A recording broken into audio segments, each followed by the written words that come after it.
Rek, bayangno, ada maskapai baru muncul di Indonesia, langsung kantongi 4 sertifikat penerbangan sekaligus.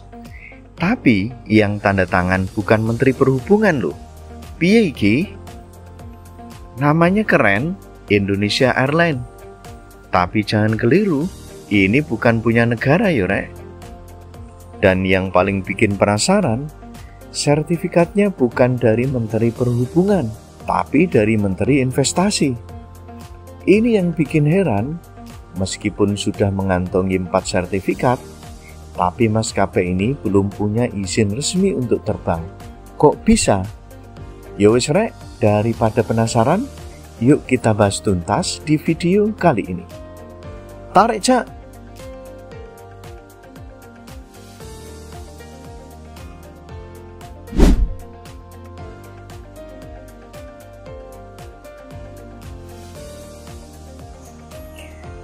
Jadi begini rek, PT Indonesia Airlines adalah anak perusahaan Calypte Holding Pte Ltd, entitas Singapura yang didirikan oleh Iskandar, pengusaha Indonesia asal Aceh.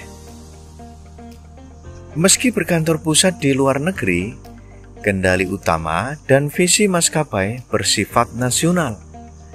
Dengan strategi fokus pada rute internasional premium mulai dari Jakarta. PT Indonesia Airlines baru saja ngumumin kalau mereka resmi dapat 4 sertifikat standar penerbangan niaga dari Otoritas Penerbangan Nasional.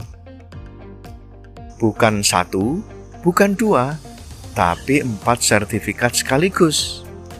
Lengkap mulai dari yang pertama, Sertifikat Angkutan Udara Niaga Berjadwal. Ini untuk layanan dalam negeri atau penumpang dan kargo.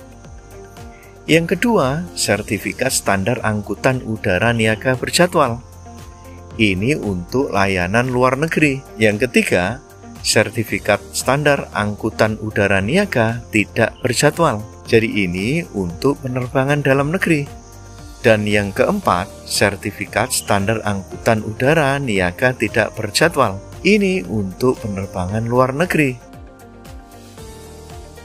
Wes pokoknya lengkap ya rek, tinggal terbang tok pokoknya. Dan semua sertifikat ini dikeluarkan berdasarkan Undang-Undang Nomor 6 Tahun 2023 tentang Cipta Kerja. Artinya sah menurut hukum.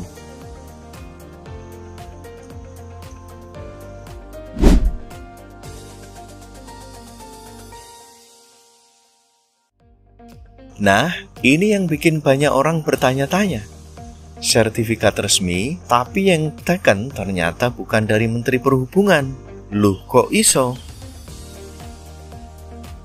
Yang tanda tangan adalah Menteri Investasi dan Kepala BKPM.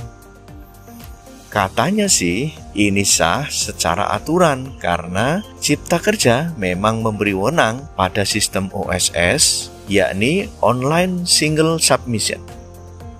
Tapi tetap saja banyak yang heran, kok urusan maskapai bisa diteken oleh pihak investasi. Publik sempat bertanya-tanya, kok bisa maskapai baru ini langsung kantongi 4 sertifikat sekaligus? Wajar kalau muncul spekulasi soal kedekatan dengan jaringan investor kuat. Tapi secara hukum prosesnya sah dan diteken lewat OSS.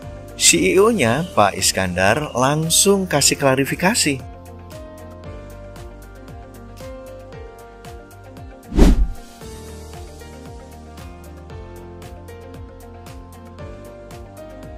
Iskandar, CEO PT Indonesia Airlines Holding bilang, proses pendirian kami berjalan sesuai koridor hukum. Tuduhan-tuduhan tidak berdasar sangat disayangkan karena bisa mencederai semangat investasi di sektor aviasi Indonesia. Artinya rek, mereka merasa sudah penuhi aturan dan seharusnya masyarakat dukung supaya industri penerbangan tambah ramai dan sehat. Tapi tetap ada pertanyaan, kalau benar-benar legal dan serius, kapan terbang resminya?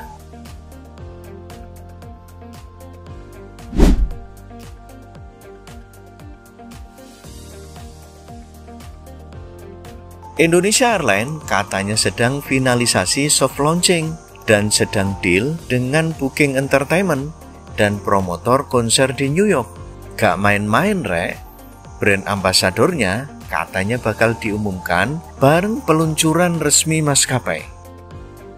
Siapa kira-kira? Artis Hollywood, idol K-pop, atau justru tokoh Indonesia yang mendunia? Yang jelas mereka pengen tampil beda. Targetnya bukan sekedar jadi maskapai biasa.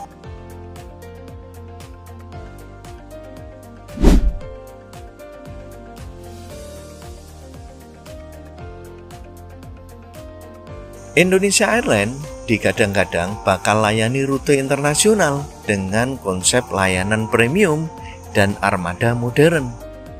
Visinya adalah jadi simbol global dan ketulusan serta keanggunan Indonesia. Misinya menyajikan keselamatan dan keramahan khas Indonesia dalam setiap perjalanan udara. Bahasanya keren ya, Rek. Tapi eksekusinya kita tunggu. Jangan sampai cuma jargon.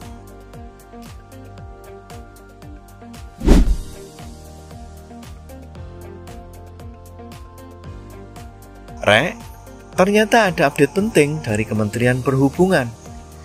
Meski Indonesia Airlines sudah punya NIB dan sertifikat standar OSS, tapi menurut Dirjen Perhubungan Udara, sertifikatnya belum terverifikasi di sistem OSS dan SIPTAU.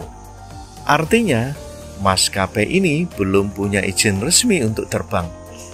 Masih ada syarat-syarat yang belum mereka penuhi, termasuk kepemilikan dan penguasaan minimal 3 pesawat.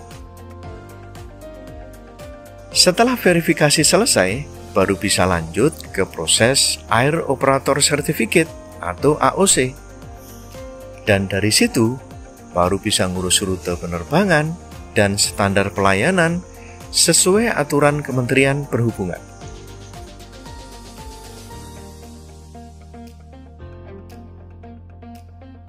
Rek, sekarang giliran pendapat. Menurutmu, maskapai ini bakal sukses atau justru jadi proyek jangka pendek? Indonesia Airlines ini muncul di tengah kondisi Garuda yang baru pulih. Apakah ini peluang atau ancaman buat maskapai yang lama? Tulis pendapatmu di kolom komentar ya, Rek, biar kita bahas bareng-bareng. Indonesia Airlines sah berdiri, Rek, tapi prosesnya tetap bikin banyak orang garuk-garuk kepala. Apakah ini awal kebangkitan aviasi Indonesia? Atau cuma drama baru di langit Nusantara? Jangan lupa, Rek, like, komen, dan subscribe channel Canto biar nggak ketinggalan kabar terbaru seputar dunia penerbangan dan bandara di Indonesia. Sampai ketemu di video selanjutnya. Canto pamit. Salam langit biru Nusantara.